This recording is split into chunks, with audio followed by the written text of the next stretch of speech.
پھر بستر پر آ کر اس کے دماغ میں پہنچ گیا۔ وہ پریشان ہو کر سوچ رہا تھا، میں کون ہوں؟ کہاں سے آیا ہوں؟ یہ اجنبی کون ہے؟ ایسا لگتا ہے جیسے اس سے پرانی شناسائی ہو۔ میں نے اس کی سوچ میں کہا، مجھے سو جانا چاہیے، خواہ سوچ سوچ کر تھکتا رہوں گا۔ اس نے آنکھیں بند کر لیں۔ میں اس کے دماغ میں اپنا خیال پیدا کرنے لگا۔ پھر وہ ایک کروٹ سے دوسری کروٹ ہو کر سوچنے لگی۔ وہ ٹھیک کہہ رہا تھا کہ اس کے بغیر مجھے نیند نہیں آتی ہے۔ پتہ نہیں کیوں بار بار اسی کا خیال آ رہا ہے۔ وہ 1 گھنٹے تک ادھر سے ادھر کروٹ بدلتی رہی، کبھی اٹھ کر بیٹھتی رہی، کبھی لیٹتی رہی۔ میں نے اسے سونے نہیں دیا، اپنی طرف کشش پیدا کرتا رہا۔ پھر اسے یقین ہو گیا کہ میرے بغیر نیند نہیں آئے گی۔ وہ بستر سے اٹھ کر کھڑی ہو گئی، آہستہ آہستہ چلتی ہوئی دروازے کے پاس آئی۔ وہ خود کو مکمل طور پر لڑکا سمجھ رہی تھی۔ مجھے بھی حالات کے مطابق اسے لڑکا ہی کہنا چاہیے۔ وہ دروازہ کھول کر میرے کمرے میں آ گیا، پھر آہستگی سے بولا، تم سو رہے ہو؟ میں آنکھیں بند کیے خاموش پڑا رہا۔ وہ بستر پر آ کر کمبل کے اندر گھس گیا۔ میں نے اسے قریب ہونے پر مائل کیا۔ وہ اور قریب ہو گیا۔ اس کے بعد مجھ سے رہا نہ کیا۔ میں نے آنکھیں کھول دیں۔ وہ عجب طلسم کدا تھا، کئی ملاقاتوں کے بعد بھی نئی لگ رہی تھی۔ مجھے پوری طرح اپنا لو، خوب اچھی طرح سوچ سمجھ لو، پھر جواب دو۔ کیا میں پہلے سے مختلف نہیں ہوں؟ اس نے کہا، ہرگز نہیں، تم میری جینا ہو، پھر جینا سے مختلف کیسے ہو سکتی ہو؟ اندھیرے میں ہلکی سی ہنسی سنائی تھی۔ میں ایک دم سے چونک گیا۔ وہ بہت ہی مختصر سی ہنسی تھی۔ اس ہنسی میں ترنم بھی تھا اور دوشیزگی کا رس بھی، لیکن وہ جینا کی ہنسی نہیں تھی۔ میں نے فوراً ہی ہاتھ بڑھا کر بیڈ لیمپ کا سوئچ آن کیا۔ اندھیرے کے بعد اچانک روشنی ہوئی تو آنکھیں چندیا جاتی ہیں۔ اس نے آنکھوں پر ہاتھ رکھ کر دوسری طرف منہ پھیر لیا تھا۔ میں نے پوچھا، کون ہو تم؟ ادھر منہ کرو۔ پہلے لائٹ آف کرو، مجھے شرم آتی ہے۔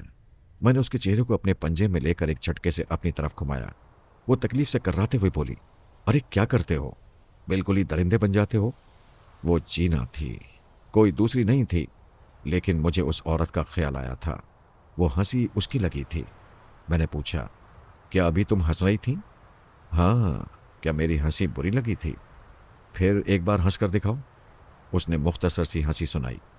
میں نے کہا وہ ہنسی مختلف تھی۔ ابھی تم نے کہا تھا کہ میں تمہاری جینا ہوں، میری کوئی بات کوئی ادا مختلف نہیں ہے، پھر ہنسی کیوں الگ لگ رہی ہے؟ میں نے اسے دیکھا، وہ خاصی صحت مند لگ رہی تھی۔ مجھے شبہ ہوا کہ اگرچہ ڈاکٹروں نے کہا تھا کہ دواؤں کے ریئیکشن سے وہ کچھ پھول گئی ہے، یعنی موٹی ہو گئی ہے، اس نے بار بار سوال کیا تھا کہ وہ کیسی لگتی ہے، اور وہ مجھے پہلے جیسی لگ رہی تھی۔ شاید اندھیرے کی وجہ سے یا اندھے جذبوں کی وجہ سے میں سمجھ نہیں پایا تھا۔ میں بستر سے اٹھ گیا۔ ایک بیڈ لیمپ کی روشنی کافی نہیں تھی۔ میں نے سوئچ بورڈ کے پاس آ کر تمام بلب روشن کر دیے۔ کمرے میں اتنی روشنی ہو گئی کہ ایک سوئی کو بھی تلاش کیا جا سکتا تھا۔ میں نے قریب آ کر اس کے چہرے کو اچھی طرح چھو کر دیکھا۔ گردن کے پیچھے ہاتھ لے جا کر ماسک کا جوڑ تلاش کیا، لیکن وہ ماسک میک اپ یا عارضی میک اپ میں نہیں تھی، وہ جینا کا اصلی چہرہ تھا۔ میرے دل میں وسوسے جنم لینے لگے۔ وہ عورت ایک بار میری تنہائی میں آئی تھی اور مجھے خبر نہیں ہوئی تھی۔ آج بھی وہ آ سکتی ہے، پلاسٹک سرجری کے ذریعے جینا بن سکتی ہے۔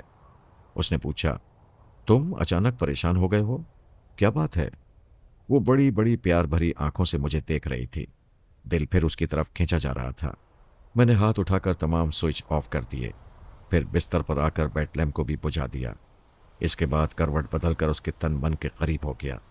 وہ میرے کان کے قریب سرگوشی میں کہنے لگی، کیا میں وہ نہیں ہوں؟ وہ کون؟ میں نے پوچھا۔ وہی جسے تم ابھی روشنی میں ڈھونڈ رہے تھے۔ میں کسے ڈھونڈ رہا تھا؟ تم کیا جانتی ہو؟ اس میں جاننے کی کیا بات ہے؟ تم کبھی میرے چہرے کو چھو رہے تھے، کبھی گردن کے پیچھے دیکھ رہے تھے۔ میں سمجھ گئی جینا نام کی لڑکی کوئی اور ہوگی۔ تم اس کے دھوکے میں مجھے اٹھا لائے ہو۔ وہ میرے کان کے قریب دھیمی آواز میں بول رہی تھی۔ جب اس نے یہ آخری فقرہ کہا کہ تم اس کے دھوکے میں مجھے اٹھا لائے ہو، تو میں پھر چونک گیا، کیونکہ وہ آخری فقرہ اس عورت کی آواز اور لہجے میں تھا۔ میں نے اس کی گردن دبوچ لی۔ اس کے منہ سے آواز نکلنے لگی۔ میں نے کہا، جب تک تم اصل آواز میں نہیں بولو گی، میں تمہاری گردن دبوچ کر رکھوں گا۔ وہ پھڑ پھڑا رہی تھی، سانس نہیں لے پا رہی تھی۔ میں نے سوچا کہیں غصے میں اسے مار ہی نہ دوں، پھر گلا دبانے سے یہ اصلی یا نقلی آواز میں بھی نہیں بول سکے گی۔ میں نے اسے چھوڑ دیا، بیڈ لیمپ کو آن کیا۔ وہ لمبی لمبی سانسیں لے رہی تھی۔ میں اس کی طرف پلٹ کر آیا تو وہ جلدی سے کروٹ بدل کر بستر پر لڑکتی ہوئی نیچے قالین پر گئی، ساتھ ہی چیختی بھی رہی، نہیں نہیں، میرے پاس نہ آؤ، میرا گلا نہ دباؤ، میں نے تمہارا کیا بگاڑا ہے؟ وہ قالین پر سے اٹھ کر دور چلی گئی، جلدی جلدی لباس پہنتے ہوئے کہنے لگی، مجھے ہسپتال واپس جانے دو، میں فوجیوں کی پناہ میں رہوں گی، میں ہسپتال کے باہر دوست اور دشمن کو نہیں پہچان سکتی، مجھے جانے دو۔ وہ روشنی میں جینا تھی، سر سے پاؤں تک جینا تھی۔ میں پریشان ہو کر اسے دیکھ رہا تھا، سمجھ میں نہیں آ رہا تھا کہ اسے کیا سمجھوں۔ وہ دروازے کی طرف جا رہی تھی۔ میں نے کہا، رک جاؤ، میں تمہیں نقصان نہیں پہنچاؤں گا، میں کسی درندے کے پاس 1 منٹ بھی نہیں رہوں گی۔ وہ جانا چاہتی تھی۔ میں نے اس کے دماغ پر قبضہ جما لیا۔ وہ پلٹ کر میرے پاس آئی، پھر بستر پر بیٹھ گئی۔ میں نے اس کے دماغ کو آزاد چھوڑا تو مجھے قریب دیکھتے ہی چیخ مار کر کھڑی ہو گئی۔ میں نے پھر خیال خانی کے ذریعے بٹھایا اور پھر دماغ کو آزاد چھوڑ دیا۔ وہ اب بھاگنا چاہتی تھی لیکن بھاگ نہ سکی، خوف سے تھر تھر کانپتے ہوئے کہنے لگی، تم جادو جانتے ہو؟ اب میں سمجھ گئی، میں اپنے کمرے میں سونا چاہتی تھی، تم نے جادو کے ذریعے مجھے اس بستر پر آنے کے لیے مجبور کر دیا، میں نے تمہیں اپنا سب کچھ دے دیا، ایک جان نہیں دے سکتی، مجھے معاف کر دو، مجھے چھوڑ دو۔ اب میں اس پر ظلم کر کے پچھتا رہا تھا۔ اگر وہ میرے دماغ میں آنے والی عورت ہوتی تو میں اس کے دماغ میں نہیں جا سکتا تھا، جبکہ جینا کے اندر پہنچ رہا تھا اور اسے اپنی مرضی پر چلا رہا تھا۔ میں نے اس کا ہاتھ محبت سے تھام لیا۔ وہ ہاتھ چھڑانا چاہتی تھی، چھڑا نہ سکی۔ مجھے جانے دو، پلیز مجھے جانے دو۔ میں ہاتھ چھوڑوں گا پھر بھی نہیں جا سکو گی، یہ تم دیکھ چکی ہو۔ تم مجھے کیوں مارنا چاہتے ہو؟ مجھے غلط فہمی ہو گئی تھی، میں سوری کہتا ہوں، اپنے دل سے خوف نکال دو، میرے پاس آ جاؤ۔ وہ ڈرتے ڈرتے میرے پاس آئی۔ میں نے بازو میں سمیٹ لیا اور پھر کہا، سوری جینا، تم مجھے اتنا بتا دو، کیا ہنسی کا انداز کبھی تمہارا بدل جاتا ہے اور کبھی گفتگو کے دوران لہجہ بھی بدل جاتا ہے؟ وہ پریشان ہو کر کہنے لگی، تم کیسی باتیں پوچھ رہے ہو؟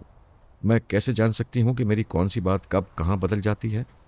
میں تو پچھلی تمام باتیں بھول چکی ہوں، لیکن تھوڑی دیر پہلے تمہاری ہنسی بدل گئی تھی۔ میں نہیں ہنس رہی تھی، تم نے ہنسنے کو کہا تو اپنی ہنسی سنائی تھی۔ وہ درست کہہ رہی تھی، لیکن میں نے اس اجنبی عورت کی ہنسی سنی تھی۔ میں نے پوچھا، تھوڑی دیر پہلے بولتے بولتے تمہارا لہجہ بدل گیا تھا، کیا تم انکار کرو گی؟ انکار کروں گی تو تم مجھے مار ڈالو گے۔ سچ بولو، میں تمہیں کسی حال میں بھی نقصان نہیں پہنچاؤں گا۔ میں اپنی آواز میں بول رہی تھی، میرا لہجہ نہیں بدلا تھا۔ پتہ نہیں تم کیوں ایسا سمجھ رہے ہو؟ میں بری طرح الجھ گیا۔ میں نے اس کا سر اپنے بازو پر رکھ کر اسے تھپکتے ہوئے کہا، سو جاؤ، میں ابھی کوئی بات نہیں کروں گا، مجھے خاموشی سے سوچنے دو۔ میں نے خیال خانی کے ذریعے اسے تھپک کر سلا دیا۔ مجھے بھی نیند آ رہی تھی، لیکن میں بیدار رہ کر سمجھنا چاہتا تھا کہ وہ عورت اب بھی میرے دماغ میں ہے یا میں خواہ اس کی موجودگی محسوس کرنے لگتا ہوں۔ سونیا کا خیال تھا کہ وہ اب کبھی میرے دماغ میں نہیں آئے گی، لیکن میں ہی اسے سوچتا اور محسوس کرتا رہوں گا، کیونکہ وہ میرے اعصاب پر سوار ہو گئی ہے، میرے حواس پر چھا گئی ہے۔ میں سوچ رہا تھا اور اونگ رہا تھا، پھر مجھے پتہ نہیں چلا کہ کب نیند آ گئی اور میں سو گیا۔ ہاں، میں سو رہا ہوں، گہری نیند سو رہا ہوں۔ نیند میں آدمی بڑبڑاتا ہے مگر ہوش کی باتیں نہیں کرتا۔ جب ہوش کی باتیں نہیں ہو سکتی تو میں اپنی داستان کیسے سنا سکتا ہوں؟ یاروں، مجھے معاف کرو، میں نیند کے نشے میں ہوں، میں ہوش میں ہوں۔ میں نے آنکھیں کھول دی ہیں، میرا سر فرات کے بازو پر رکھا ہوا ہے اور میں بڑی آہستگی سے اٹھ کر بیٹھ گئی ہوں۔ اس داستان کا ہیرو، ٹیلی پیتھی کا شہنشاہ، طوفانوں کا رخ پھیر دینے والا فرہاد، میری زندگی، میرا مرد سو رہا ہے، اسے سونے دو۔ اس داستان کا کچھ حصہ میں سنا رہی ہوں۔ شروع کرتی ہوں اس رب کریم کے نام سے جو بڑا مہربان اور نہایت رحم کرنے والا ہے۔ صاحبو، میں شیخ الفارس مرحوم کی بیٹی ہوں۔ ان دنوں وہ شیخ الفارس نہیں، ایک صحرائی ٹاکو غلام البرقی تھا۔ ایک زمانہ اس کے نام سے واقف تھا۔ امیر کبیر سوداگر اس کا نام سن کر خوف سے لرز جاتے تھے۔ لٹ جانے کے اندیشوں سے نقد رقم اور زیورات لے کر سفر نہیں کرتے تھے۔ اس کے باوجود وہ بری طرح لٹ جاتے تھے۔ جس سوداگر کے پاس نقد رقم نہیں ہوتی تھی، غلام البرقی اسے اغوا کر لیتا تھا، پھر $1,00,000 وصول کرنے کے بعد اسے اس کے خاندان والوں کے حوالے کر دیتا تھا۔ وہ بے انتہا دولتمند تھا، عیش و عشرت میں زندگی گزارتا تھا۔ جب دولت ہو، طاقت ہو اور جرائم کی دنیا میں برتری حاصل رہے تو آدمی خدا کو بھول جاتا ہے۔ اس نے بھول کر بھی خدا کو یاد نہیں کیا۔ ایک روز اسے اطلاع ملی کہ ملک شام میں ایک بہت بڑی مسجد کی تعمیر کے لیے خاصی رقم جمع ہو رہی ہے، اور شام کے حاکم نے اس مسجد کے لیے ایک نایاب ہیرا عطا کیا ہے تاکہ اسے فروخت کر کے اس کی رقم مسجد کی تعمیر میں لگائی جائے۔ اس ہیرے کی قیمت $10,00,000 تھی۔ غلام البرقی کو نقد رقم کے مقابلے میں ہیرے جواہرات سے دلچسپی تھی۔ پیرس میں اس کا ایک شاندار بنگلہ تھا۔ وہ بنگلے کی ایک خفیہ تجوری میں نایاب ہیرے موتی جمع کرتا تھا۔ $10,00,000 کا ہیرا چرا کر لے آنا کوئی بڑی بات نہیں تھی۔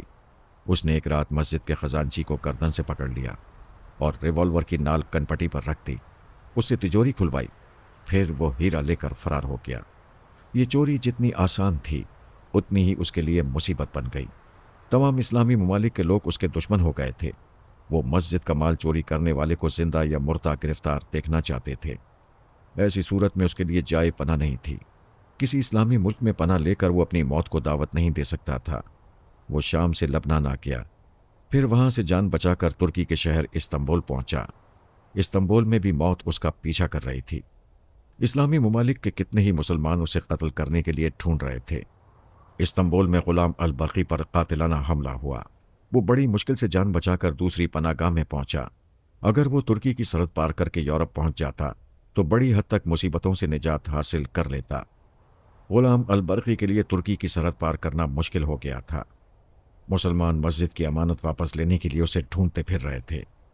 جہاں وہ چھپا ہوا تھا وہاں بھی اس کے لیے خطرہ تھا۔